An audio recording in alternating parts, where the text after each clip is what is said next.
하나님은 나의 카페시다. 하나님은 나의 카페가 피난처군요. 온돌방이시다. 하나님 추운 겨울에 온돌방 좋은 것 같습니다. 예, 하나님은 나의 에어컨이다. 지난 여름에 더웠는데 에어컨 좋죠. 하나님은 나의 교회다.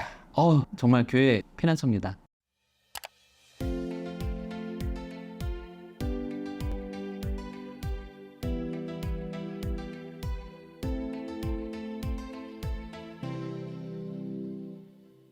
여러분 안녕하십니까? 안녕하세요. 삶과 말씀을 나누는 충청 교과 방송입니다. 또 사과에 또 만났네요, 저희가. 네. 여호와께서 들으시고 건지셨도다. 들으시고 건지셨도다. 네. 먼저 기억절 읽어주시겠습니까? 의인이 부르짖음에 여호와께서 들으시고 그들의 모든 환난에서 건지셨도다. 시편 34편 17절. 이 말씀 자체로도 큰 위로를 받네요. 네, 모든 환난에서 또 부르짖음에 들으셨다. 이 세상을 창조하시고 유지하시는 하나님께서 우리 각 사람 정말 보잘것없는 이 먼지와 같은 존재, 이 사람들에게 관심이 있으실까? 그 하나님이 다른 하나님도 아니고 세상을 창조하시고 유지하시는 하나님인데, 예. 그렇죠? 하지만 하나님께서는 우리 한 사람 한 사람과의 관계를 시작하시고 유지하시고 계속 관계를 맺으시는 인격적인 분으로 자신을 나타내십니다. 그리고 시편이 이것을 거듭해서 강조를 하고 있어요. 그런데 어떤 이상한 그리스도인들은 하나님께서 세상을 창조하셨지만 그리고 그것을 믿고 감사하지만 동시에 내 개인의 삶의 문제에서는 하나님께서는 관심을 갖고 계시지 않을 거라 이렇게 착각을 합니다. 그렇게 믿는 사람들도 있죠, 실제로. 네. 심지어 재림교회 안에서도 하나님은 믿는데 내 개인의 문제를 가지고는 기도를 안 하고 그냥 계속 문제를 먼저 해결하려고 하고 막 그런 분들이 있더라고요. 그렇죠. 네. 우리가 실질적으로 살면서 뭔가 문제가 생기면 기도가 아니라 내가 먼저 이렇게 나서는 그런 모습을 볼 때 참 많이 있습니다. 자신의 경험과 또 주변 사람들의 의견과 이런 것들을 더 의지하게 되죠. 그렇죠. 눈에 보이는 것에 더 의지하게 되는 것 같습니다. 하지만 시편의 고백과 경험들을 통해서 오늘도 하나님은 우리와 가까이 계시고 살아계시며 우리의 기도를 들으시고 우리를 대신해 일하고 계시는 하나님을 만나게 되시기를 바랍니다. 벌써 하나님이 친근하게 느껴지네요. 그런가요? 말투에서 감사합니다. 지금도 우리 안에 가까이 계시고 살아계시고 기도를 들으시고 일하시는 하나님이신데 시편 73편 23편에 내가 항상 주와 함께하니 주께서 내 오른손을 붙드셨나이다. 시편 145편 18절에 여호와께서는 자기에게 간구하는 모든 자 곧 진실하게 간구하는 모든 자에게 가까이 하시는도다. 시편 55편 16절 17절에 나는 하나님께 부르짖으니 여호와께서 나를 구원하시리로다. 저녁과 아침과 정오에 내가 근심하며 탄식하리니 여호와께서 내 소리를 들으시리로다. 시편 55편 22절에 내 짐을 여호와께 맡기라. 그가 너를 붙드시고 의인의 요동함을 영원히 허락지 아니하시리로다. 아멘. 주님께서 살피시고 도우시고 구원하시고 함께 하시고 간구하는 자에게 가까이 하시고 이 모습들이 정말 그 누구에게도 기대할 수 없는 진짜 요즘에 외로운 시대거든요. 네, 맞아요. 심지어 아내한테도 이것을 다 기대할 수는 없어요. 자녀한테도 이것을 기대할 수는 없습니다. 그러나 우리가 언제나 부르면 함께 해주신다는 이 예수님의 모습이 머릿속에 그려지면서 상당히 큰 내 편이 있다라는 위로를 받는 것 같습니다. 시편 기자들과 같이 이렇게 어렵고 곤란했던 경험이 있었나? 그때 가장 먼저 떠오른 사람은 누구였나? 저는 저희 어머니인 것 같습니다. 어머니. 뭔가 다 도와달라고 하면 도와주시니까요. 항상요? 네, 외동이라서요. 외도가 됩니까? 저도 어려움을 당하고 곤란을 당했을 때는 항상 부모님이 가장 많이 생각이 나지만 그래도 초반에 신학생 때는 이제 하나님을 이제 주로 많이 찾았었는데 또 이제 하나님을 더 깊이 알고 이렇게 점점 내 마음이 겸손해지고 하니까 오히려 주변 사람들에게도 도움을 요청하는 것 같습니다. 무슨 의미냐면 혼자 하지 않고 하나님께서 내 주변에 도움을 나에게 줄 만한 사람을 두셨다. 그런 믿음이 생긴 거죠. 오히려 하나님을 더 의지하니까 그런 생각도 들었습니다. 그러니까 하나님께서 언제 어떻게 누구를 통해서 어떤 상황에서 우리에게 도움을 줄지는 모르는데 오히려 하나님을 더 의지하니까 사람들과의 소통도 더 잘 됐던 것 같습니다. 그게 맞는 것 같습니다. 1월 서지입니다. 주님께 숨겨진 것은 없다. 누군가를 돕고 싶었지만 도울 방법이 없었던 적이 있었습니까? 아니면 내가 도움이 정말 필요한데 그 사람이 내가 무엇을 필요로 하는지 몰라요. 그럴 때 내 아내도 내 진짜 마음을 모를 때가 있습니다. 그런데 하나님께서는 나를 온전히 알고 나의 도울 방법까지 가지고 계시죠. 시편 139편 2절에서 4절에 그런 것이 있습니다. 139편 2절입니다. 주께서 내가 앉고 일어섬을 아시고 멀리서도 나의 생각을 밝히 아시오며. 3절입니다. 나의 모든 길과 내가 눕는 것을 살펴보셨으므로 나의 모든 행위를 익히 아시오니. 4절입니다. 여호와여 내 혀의 말을 알지 못하시는 것이 하나도 없으시니이다. 이 구절은 하나님께서는 시편 기자의 전 존재를 다 알고 계신다라고 말하고 있습니다. 나의 속을 다 안다면 좋을까요, 나쁠까요? 두 가지 감정, 양가 감정이 있을 것 같아요. 네. 말 안 해도 그냥 다 아니까 편하기도 하지만 내 마음 가운데 누군가에게 들키고 싶지 않고 보여지고 싶지 않은 마음까지 안다면 굉장히 불편할 것 같아요. 그렇죠. 이런 하나님께서 나를 다 알고 계신다는 진리가 어떻게 다가옵니까? 편한 감정으로 다가올까요? 불편한 감정으로 다가올까요? 하나님께서 나에 대해 너무나 많이 알고 계시기 때문에 나의 가장 어두운 비밀까지도 알고 계십니다. 이 놀라운 진리가 우리를 두렵게 합니까? 두려울 수도 있죠. 하지만 이 진리는 우리를 예수님의 품으로 십자가에서 우리를 구원해 이루신 그 구원의 앞으로 우리를 이끌어 주십니다. 예수님을 믿는 믿음으로 그분의 의, 하나님의 의를 얻습니다. 로마서 3장 22절 읽어주시겠어요? 곧 예수 그리스도를 믿음으로 말미암아 또 믿는 자에게 미치는 하나님의 의인이 차별이 없느니라. 아멘.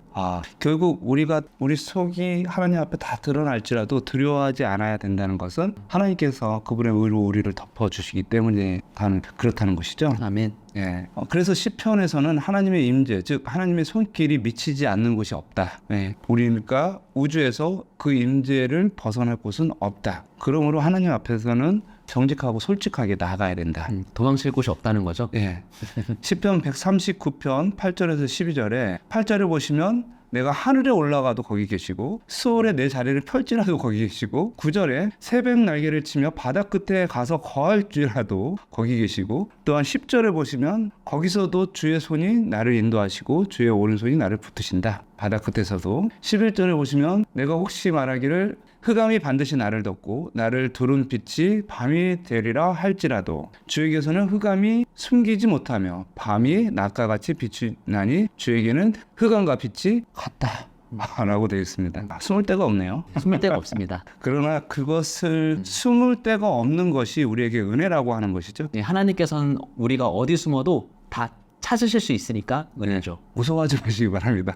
찾는다는 게 찾아내서 잡겠다가 아니라 찾아내서 안아주겠다 하니까 무서울 게 아닙니다. 그렇죠. 우리가 만약에 납치를 당했어요. 자녀가 납치를 당했는데 그 부모가 내 아이가 어디 있는 줄 알고 그것을 찾을 능력이 있으면 너무너무 좋을 것 같아요. 네, 그렇죠. 그런 거랑 비슷한 것 같습니다. 우리는 사단에게서 계속해서 숨겨지고 납치를 당하고 하지만 주님께서는 언제든지 찾아서 우리를 구원하실 수 있다. 그런 의미죠. 나의 가장 어두운 비밀까지 알고 계신 하나님께서는 우리를 도우실 뿐만 아니라 우리를 회복하실 수 있으십니다. 예, 그렇죠. 어려서집니다. 하나님의 돌보심에 대한 확신. 하나님의 돌보심. 결국 돌본다는 것은 뭔가가 도움이 필요하다는 거죠. 자녀들은 아기들은 엄마의 도움이 필요하잖아요. 그렇죠? 왜냐하면 뭔가를 할 수가 없으니까. 네, 스스로 할 수 없으니까. 그럴 때 인간이 할 수 없는 그런 한계 상황에 왔을 때 하나님께서 우리를 돌봐주신다고 하는 것입니다. 시편 기자는 주님께서 항상 내 앞에 계시기에 16절 8절입니다. 하나님을 신뢰하고 그분을 부릅니다. 시편 16편 8절과 9편 10절을 읽겠습니다. 내가 여호와를 항상 내 앞에 모심이여 그가 나의 오른쪽에 계심으로 내가 흔들리지 아니하리로다. 여호와여 주의 이름을 아는 자는 주를 의지하오리니 이는 주를 찾는 자들을 버리지 아니하심이니. 시편 기자는 절망적인 상황에서 부르짖을 때에도 주님은 들으시고 어떠한 삶의 상황에서도 하나님의 주권적 통치에서 벗어날 수 없음을 고백합니다. 이런 외침이 때때로 절박해 보이고 벽 앞에 있는 것처럼 보이지만 희망이 없는 외침이 결코 아닙니다. 시편 121편을 읽으면서 하나하나 좀 살펴보겠습니다. 신자들의 삶에 나타난 창조주의 능력을 찬양하는 것인데요. 일단 발을 실족하지 않게 해주십니다. 여호와께서 너를 실족하지 아니하게 하시며 너를 지키시는 이가 졸지도 아니하시리로다. 또한 항상 깨어서 하나님의 자녀들을 돌봐주시는데요. 이스라엘을 지키시는 이는 졸지도 아니하시고 주무시지도 아니하십니다. 또 가까이 하시고 더 강하게 해주십니다. 여호와는 너를 지키시느니라. 여호와께서 내 오른쪽에서 내 그늘이 되신다 라고 되어 있고요. 백성에게 육체적, 영적 피난처를 제공해 주십니다. 낮에 해가 너를 상하지 아니하며 밤의 달도 너를 해치지 아니하리로다. 자녀들을 모든 악에서부터 보호해 주십니다. 여호와께서 너를 지켜 모든 환난을 면하게 하시며 또 내 영혼을 지키시리로다. 아멘. 정말 끊임없는 돌보심에 대해서 강조를 하고 있습니다. 어떤 상황 속에서도 주님께서는 주님의 주권 아래 절박한 상황 속에 희망을 발견할 수 있도록 하나님의 백성들을 돌보시고 계시네요. 아멘. 야. 이 시간 한 가지 나누었으면 좋겠는데요. 예. 이렇게 하나님께서 돌보시고 보호하신다는 시편 기자의 고백이 있음에도 불구하고 예. 나의 삶에서, 우리의 삶에서 하나님의 보호하심이 보이지 않는다면 이 둔한 시력을 어떻게 하면 회복할 수 있을까 한번 생각해보고 싶습니다. 일단 시편을 읽어야겠죠. 시편을 읽어야겠죠. 시편을 읽을 때 정말 구체적으로 내 삶에 적용하면서 읽어보면 좋을 것 같아요. 이게 남의 글이 아니라 일단 내 삶에. 시편이 어떤 영적인 눈을 뜨게 하는 언약의 역할을 하지 않을까 예, 생각도 됩니다. 예. 영적인 눈이 떠져서 하나님께서 이렇게 나를 보호하시는구나 보이지 않을까 싶기도 하네요. 또 그렇게 기도도 하고 또 말씀도 읽고 또 다른 사람에게 전도도 하면서 자꾸 하나님과의 관계를 계속해서 유지해 간다면 하나님의 보호하심과 돌보심이 실제 우리 삶 속에서 나타나지 않을까, 그것이 확인되지 않을까 생각이 듭니다. 목사님께서 전도 말씀하셨는데 제가 최근에 읽은 어떤 책에서 그런 얘기를 하더라고요. 아무리 음식을 먹어도 사람이 운동하고 싶진 않다. 그래요? 근데 운동을 하면 음식을 먹고 싶어진다. 달라지네요. 그러면 아무리 말씀을 읽어도 전도하고 싶진 않지만 전도를 하다 보면 말씀을 읽고 싶어진다. 이거 딱 맞았습니다. 오늘. 하나님의 말씀을 아무리 읽어도 나 다른 사람한테 전할까? 이 고민은 안 하게 되지만 다른 사람에게 전하다 보면 뭔가 더 말씀이 필요하다는 그런 갈급함이 생기지 않을까? 하나님의 돌보심을 더 구하게 되지 않을까? 갑자기 지난기 교과를 이어서 하는 듯한 느낌이 있습니다. 이거는요, 네. 제가 제가 설교 시간에 쓰겠습니다. 예. 책 그럼 따로 소개해드리겠습니다. 책에서 본 겁니까? 네.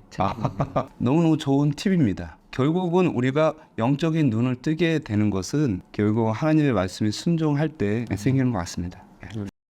화요일서지입니다. 주는 환난 중에 피난처시라. 모든 환난 가운데 피난처가 되시는 주님께 의지합니다. 시편을 보면 다양한 종류의 고난이 있지만 그 중에서 환난 가운데서 피난처가 되시는 하나님을 의지하는 내용들이 되게 많이 나와요. 이 신뢰를 한다는 것은 고난과 환난과 어려운 속에서도 주님을 우리의 삶의 주인으로 그리고 능력자로 우리를 반드시 도와주실 선하신 분으로 인정한다는 거거든요. 그분을 믿지도 못하고 그분의 품성을 욕하면서 그분께 나아갈 수는 없습니다. 그렇죠? 그렇기 때문에 피난처가 되시는 하나님을 부르는 이들의 신앙은 상당히 믿음이 좋은 것이죠.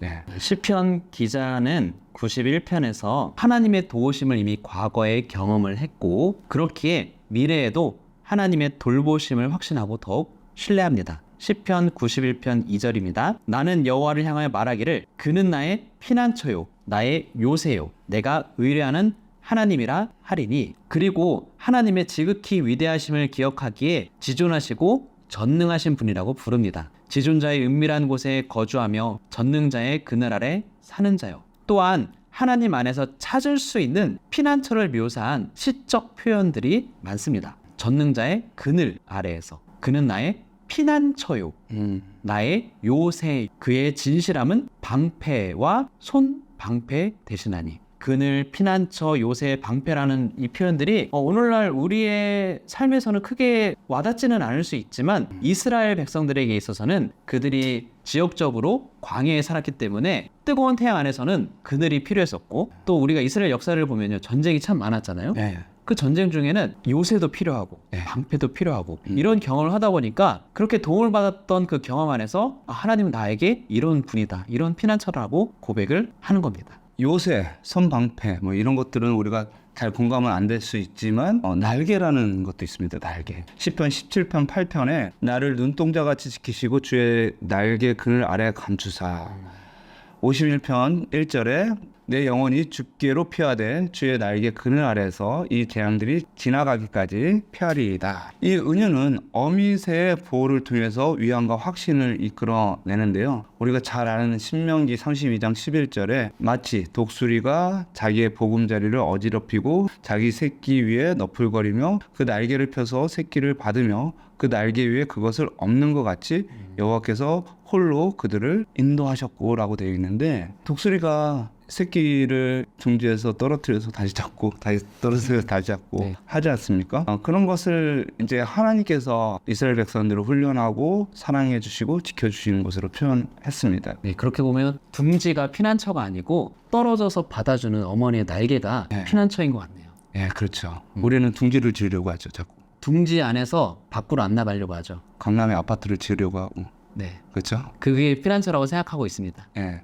명예를 넓히려고 하고 또 통장에 돈을 쌓게 하려고 하고. 하지만 이 방금 소개해주신 이제 날개를 통해서 신명기에 있는 날개를 보니까 둥지에서 떨어뜨리고 다시 어미의 날개로 받고 그 날개가 피난처구나. 오늘 여러 가지 또 깊은 인사이트를 봤습니다. 네. 오늘 나에게 쉼터는 어디인가? 피난처 되시는 하나님을 나의 시적 언어로 표현해 볼 수 있을까요? 라고 되어 있는데, 하나님은 나의 카페시다. 하나님은 나의 카페가 피난처군요. 온돌방이시다. 하나님. 추운 겨울에 온돌방 좋은 것 같습니다. 예, 하나님은 나의 에어컨이다. 지난 여름에 더웠는데 에어컨 좋죠. 하나님은 나의 교회다. 정말 교회 피난처입니다. 예, 이렇게 여러분들도 한번 생각해 보시기 바랍니다. 하나님은 어디시다. 댓글로 남겨주시면 좋은 아이디어는 여러분에게 선물로 보내드리겠습니다. 아까 시편 기자가 말한 예. 요새 혹은 방패 그것보다 지금 저희 확 와닿네요. 예, 확 와닿죠. 네. 특히 저는 에어컨이 너무 와닿습니다. 지금 아직 이제 겨울인데 에어컨이 와닿으신다니. 지난 여름에 엄청 더웠지 않습니까? 네, 많이 더웠었죠. 예, 그래서 그렇습니다. 네. 저는 온돌방 원합니다. 요즘에 따뜻한 예, 맞습니다. 수요소지입니다. 보호자시며 구원자 되신 주님. 성경은 이스라엘 백성들의 출애굽 경험을 반복해서 기록을 합니다. 애굽에서 구원을 받았던 백성들이 찬양했던 것은 하나님의 능력을 노래를 했었는데요. 바울은 특별히 이 모든 실제를 예수 그리스도 안에 구원의 상징으로 은유를 하고 있습니다. 10장 4절에 다 같은 신령한 음료를 마셨으니 이는 그들을 따르는 신령한 반석으로부터 마셨음에 그 반석은 곧 그리스도시라.